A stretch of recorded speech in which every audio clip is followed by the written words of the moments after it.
Tumesikia mengi na tumeambiwa mengi. Tumesikia Yusuf hapa akitaja juu ya mashamba. Wale wakiongea juu ya mashamba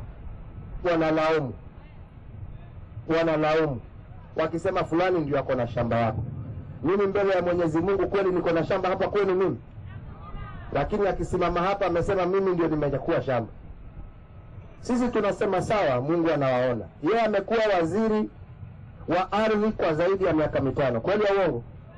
Mkubwa wangu si ni yule Raila Odinga amekuwa mkubwa wangu kwa serikali? Kwa nini hajanichukulia hatua kama nimeiba shamba ya mtu? Si angekuwa na uwezo? Kwa nini hajachukua hatua? Lakini ikifika wakati ya uchaguzi anakuja kusema iko hivi, iko vile, iko vingine. Sisi tuwasema tunajua suluhisho ya mashamba hapa. Na suluhisho ya mashamba ni kuhakikisha ya kwamba maeneo yote ya jamhuri yetu ya Kenya, na niyo mengi, 67% of this nation, mambo ya adjudication haijafanywa. Wananchi hawajapatiwa titles. Na sisi tumeamua katika serikali ya Jubilee, kazi yetu ya kwanza na muhimu kufanya ni kuhakikisha ya kwamba tumeandika masavea wengi, tumehakikisha ya kwamba kazi ya adjudication imefanywa, na ndio wananchi waweze kupata title deeds, kwa sababu hiyo title tunajua ndio itakuwa mwanzo wa kuleta utajiri.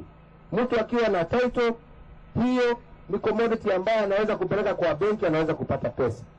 Hiyo itasaidia tuzalishe ukulima wetu na mambo yale mengine. Na ndio sisi tumesema ya kwamba badala ya kuongea, sisi tunataka tupimwe na vitendo ambavyo tutafanya.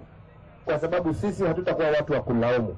Sisi tunakuwa watu na tunawauliza wananchi wa Kenya watupatie nafasi, tusinene, tutende yale ambayo tumewaahidi wananchi wa jamhuri yetu ya Kenya.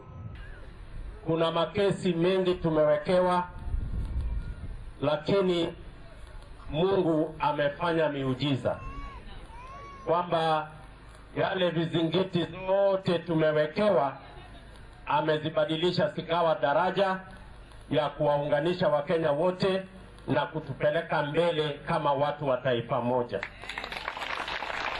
Na sisi tunawahakikishia ya kwamba kwa mapenzi ya Mungu tukipata hii serikali tutawaunganisha Wakenya wote, tutatue changamoto zinazowakumba Wakenya, ndio tuweze kuwa na Kenya moja ambayo tutajivunia tukiwa sote pamoja.